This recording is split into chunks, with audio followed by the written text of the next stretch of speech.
중국 사람들은 자타가 공인할 정도로 도박을 즐기는 민족입니다. 특히 중국인들은 마작을 못하는 사람이 없을 정도로 유난히 좋아합니다. 중국 사람들은 남녀노소 모두 툭하면 밤을 샐 만큼 마작을 즐기고 있습니다. 마작 외에도 카드로 게임을 하는 떠디주 같은 도박을 생활의 일부로 생각하고 있을 정도로 도박을 좋아하는 민족입니다. 개혁 개방 이후 상당한 경제적 성취를 이룬 중국 당국은 당 간부들의 원정 도박 때문에 10여 년간 많은 고민을 했습니다. 당 간부들의 부정부패 원인이 대부분 원정 도박에 의해 발생이 되는 것으로 분석을 하면서 나타난 현상입니다. 이 때문에 중국 정부는 해외 원정 도박 및 도박 사범에 대해 최고 사형을 선고할 정도로 유독 강한 처벌을 내리고 있습니다. 경제 전문지 중경주는 지난 2009년 11월 중국인들의 해외 원정 도박과 인터넷 도박 비밀 복권 등을 통해 해외로 유출되는 도박 자금이 년간 한국 돈 100조가 넘는다고 보도했습니다. 인민일보가 발행하는 이 주간지는 해외 원정 도박은 중국 관리들의 부패의 온상으로 변질되었다고 강조했습니다. 장중하이 전 충칭시 선전 부장 등 수많은 관리들이 중국인 큰손으로 이름을 날릴 정도로 외국에 소개가 되는 등 중국 접경지역 7개 성정부 공안청은 도박사범 소탕 작전을 펼쳤습니다. 그래도 도박사범이 줄지 않자 이듬해 2004년 중국 건국 이후 처음으로 공안부, 공산당 조직부와 선전부 등 당과 정부 17개 부처가 합동 단속을 실시하기도 했습니다. 2000년대 초중반 일부 중국의 고위 관료들이 북한, 나진 선봉 경제특구의 외국인 전용 카지노와 마카오 등 카지노를 이용하면서 심각한 문제를 일으켰습니다.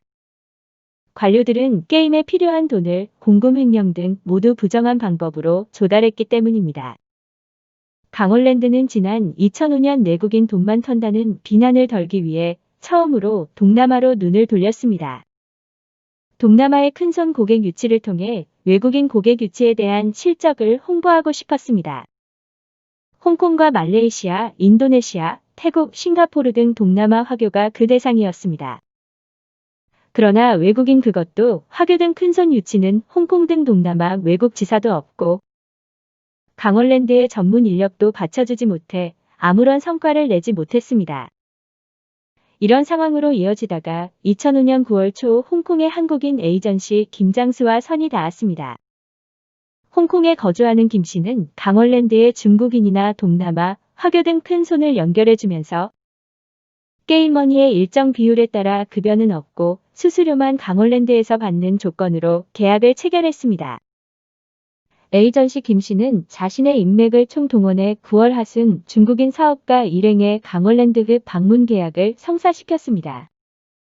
중국인 본토 사업가로 알려진 고객들은 홍콩에서 인천공항을 통해 한국에 입국한 뒤 서울의 외국인 전용 카지노가 아닌 강원랜드 카지노급 예약룸으로 가기로 했습니다.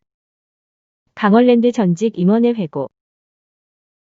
당시 언론에서는 강원랜드가 한국인 고객의 돈만 턴다는 비난이 자주 나왔다. 웹룸은 항상 한국인 고객들로 넘쳐났고 외국인급 고객 유치를 위한 필요성도 없었고 설령 외국인 큰손 고객을 유치해도 그들에게 만족할 게임 환경을 제공할 형편도 되지 못했습니다. 특히 외국인 전용 카지노에서는 외국인 고객 유치를 위해 다양한 판촉 및 비행기 티켓과 특별한 서비스를 제공하고 있었지만 공기업인 강원랜드는 그럴 여건이 마련되지 못했습니다. 그러다가 외국인 큰손 고객 유치를 위해 2005년 9월 홍콩 거주 한국인 에이전시를 통해 작업에 나섰습니다. 우리는 여러 상황에서 외국인 큰손 고객 유치에 불리했지만 한번 해보자는 의욕이 넘쳤습니다. 홍콩의 에이전시 김 씨를 통해 들어온 강원랜드 첫 외국인 뷔페 주인공은 중국인이었습니다. 30대 초반과 40대 후반의 남자 6명과 얼굴과 몸매가 빼어난 20대 여성 2명 등 모두 8명은 인천공항을 거쳐 2004년 10월 4일 오후 강원랜드에 도착을 했습니다. 20대의 중국인 여성 2명은 30대 초반의 남자 고객 2명에게 달라붙어 온갖 애교를 떠는 누가 봐도 연인 사이로 보였습니다. 에이전시로부터 연락을 받은 탓에 이들은 고객 지원팀에서 신분 확인을 한 다음 게임머니 3억 원을 예치했습니다. 가멀랜드는 생각보다 큰 손은 아니지만 외국인급 첫 고객에 만족했습니다. 두 테이블에 나눠 앉은 이들은 공교롭게도 미모의 젊은 여성 2명은 각 테이블에 따로따로 남자 옆에 앉았습니다.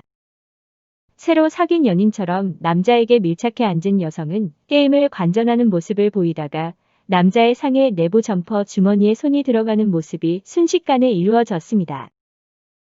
비슷한 시간 테이블 중간에 앉은 40대 후반의 한 고객은 카드를 오픈하는 다른 일행의 카드를 슬쩍 훔쳐보고 바로 옆 테이블의 카드를 보며 딜러와 핏보스의 눈길을 분산하게 만드는 바람잡이 역할도 했습니다.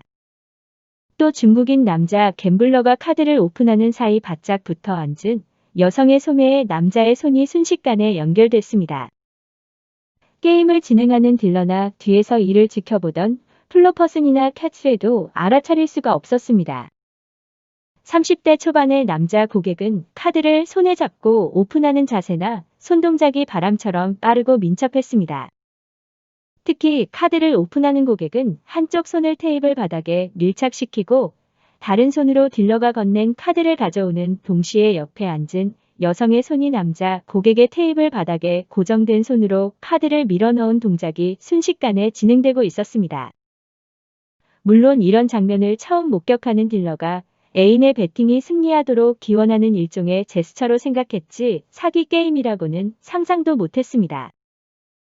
여성의 손이 카드를 오픈하는 순간 옆에 앉은 남자의 점퍼 내부 가슴 부위에 손이 들어가거나 테이블 바닥에 고정된 손을 오가는 동작은 역시 민첩했고 여성의 손에 카드 한 장이 들려있는지는 도저히 생각할 수가 없었습니다.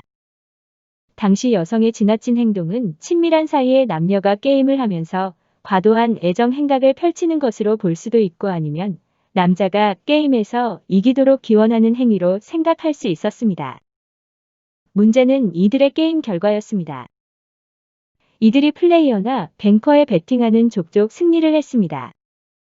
승률이 무려 90%가 넘는 이들의 게임 실력은 최고의 프로 선수였습니다. 이런 게임이 계속 진행됐지만 특별한 문제점을 찾기도 힘들었고 당연히 누구도 이들의 이상한 행동을 제재하지 못했습니다.